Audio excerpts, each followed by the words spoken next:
Partie 3 sur 6. Autre élément important qu'on trouve dans les villes, et forcément vous les connaissez, c'est l'arc monumental, c'est le fameux arc de triomphe. C'est une spécificité romaine cette fois, liée à la porte de la ville. Son rôle est purement honorifique, commémoratif. À l'origine, les portes des villes romaines sont de forme cintrée. Elles prennent de plus en plus d'importance jusqu'à devenir un monument carrément autonome sous le règne d'Auguste. L'arc romain a plusieurs fonctions. D'abord, il est dit de triomphe, forcément, parce que c'est sous ce monument que vont passer les armées du général vainqueur des ennemis de l'Empire romain. En passant sous cet arc, les soldats se déchargent, si vous voulez, symboliquement de toute leur énergie guerrière qui est laissée à la porte de la ville. La violence et le chaos sont, comme ça, de manière rituelle, bloqués hors de la ville, là où règne en principe l'ordre et la paix. Vous avez compris, ordre et paix à l'intérieur, le désordre, le chaos, l'horreur à l'extérieur. Autre fonction de l'arc, commémorer un événement important. La fondation de la ville, la victoire sur un peuple barbare, honorer l'empereur régnant. Enfin, il sert à organiser aussi l'espace, donnant accès directement au forum et au temple. L'arc de triomphe se compose de 4 éléments principaux qui se retrouvent sur tous les arcs élevés dans les provinces de l'Empire romain. En premier lieu, vous avez des piliers ou des pilastres. Alors le pilastre, c'est un pilier, j'en ai parlé un peu tout à l'heure, un pilier engagé dans un mur. On a l'impression qu'il sort du mur, hein. C'est un faux pilier si vous voulez. Tout ça, en tout cas, soutient le monument. Les pilastres peuvent être sculptés, prendre l'aspect de colonnes pour les rendre moins massifs, plus esthétiques. Ça donne un peu plus de légèreté, si vous voulez, à l'ensemble. Au-dessus des piliers, on va trouver des médaillons décorés de figures allégoriques qui ornent les angles de l'arc. Au centre, entre les piliers, se trouve forcément l'ouverture de l'arc. Elle peut être simple, donc une seule porte, si vous voulez, double ou triple. Et à ce moment-là, vous avez la grande au milieu et 2 plus petites sur les côtés. Juste au-dessus de l'ouverture, on trouve une longue bande, on l'appelle l'attique, qui porte souvent une inscription dédicatoire, dédicacée, donc parfois surmontée d'un groupe statuaire. Toutes les faces et le sommet de l'arc sont ornés de groupes sculptés, de reliefs historiques et d'allégories rappelant les victoires remportées par l'empereur. Alors prenez pas comme exemple l'Arc de Triomphe à Paris ou celui qui se trouve à New York. Évidemment, ce sont des répliques, bien entendu. L'arc de Mediolanum, si on revient à Saintes, est surnommé l'arc de Germanicus. Il est élevé en 18 ou 19 de notre ère, sous le règne de Tibère, par un notable local. C'est lui qui paye. La frise porte une dédicace qui rend hommage à la famille impériale. À l'empereur Tibère, bien sûr, à son fils Drusus et à son fils adoptif, le général Germanicus. À l'origine, il se situait à l'entrée du pont antique et il a été sauvé de justesse de la destruction par Prosper Mérimée. Grâce à lui, cet arc monumental est toujours visible aujourd'hui. Il est magnifique. Alors, il a été déplacé de l'endroit où il est. Il est à côté de la Charente aujourd'hui, à côté d'un petit parc. C'est tout à fait mignon. L'arc romain n'a évidemment aucun rôle défensif, c'est là uniquement honorifique. Aucun rôle défensif, il n'y a pas de porte en bois, si vous voulez, c'est vraiment une ouverture.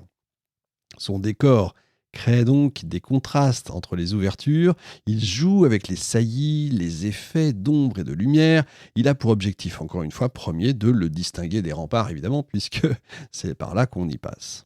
Mais attention, cet outil urbanistique revêt quand même une importance considérable dans la pensée romaine. Encore une fois, il incarne la notion de passage, de transition en séparant les espaces entre eux ou au contraire en les reliant les uns aux autres. Je vous disais tout à l'heure, l'ordre et la sûreté, c'est l'intérieur de la ville, le chaos, c'est l'extérieur. On retrouvera ça quand la religion chrétienne va entrer ensuite dans les villes, avec les évêques, etc.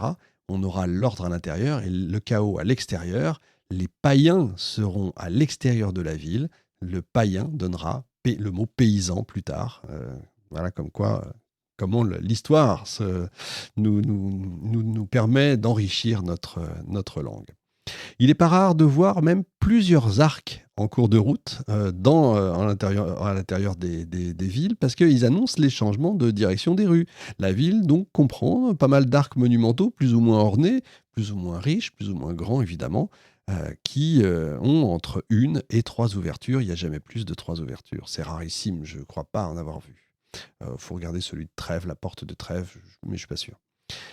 C'est celui, évidemment, de la porte principale. Il y a une porte principale de la route principale, etc., qui est le plus décoré, le plus impressionnant. Quand je dis une porte, en fait, c'est chaque côté, nord-sud ou est-ouest. Donc, vous avez la porte nord-sud, c'est une porte. Et puis, voilà. Bref, parce que ça dépend de quel côté on vient, vous avez compris. Ces dimensions sont colossales, en général. Elles sont rehaussées de groupes statuaires, grandeur nature, composées de figures de guerriers romains, debout, stoïques, ou au contraire même en mouvement, brandissant le glaive ou la lance. Ils encadrent la figure de l'empereur, représentée en majesté toujours, traînant à ses pieds souvent des captifs enchaînés, aux cheveux hirsutes, aux vêtements exotiques, forcément c'est des barbares, qui implorent du regard la clémence du vainqueur tout-puissant.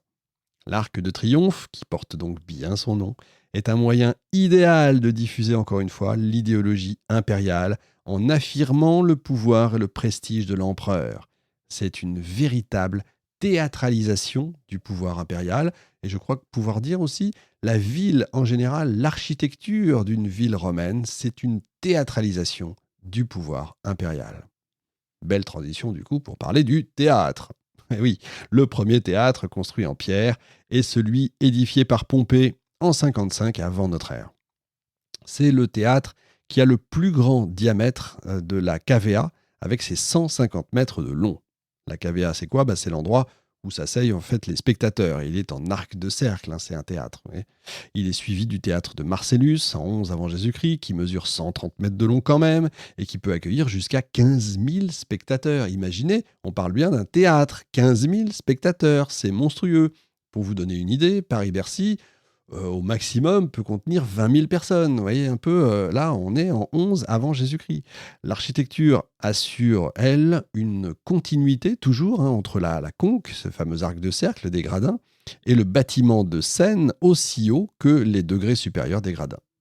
Ce bâtiment de scène est aussi long que le diamètre de la conque et il est pourvu d'annexes. Il est constitué de la scène, scena, où évoluent les comédiens, d'une avant-scène, le proscenium, et d'un mur de fond de scène, le frons scenae, qui possède la même hauteur que la cavea.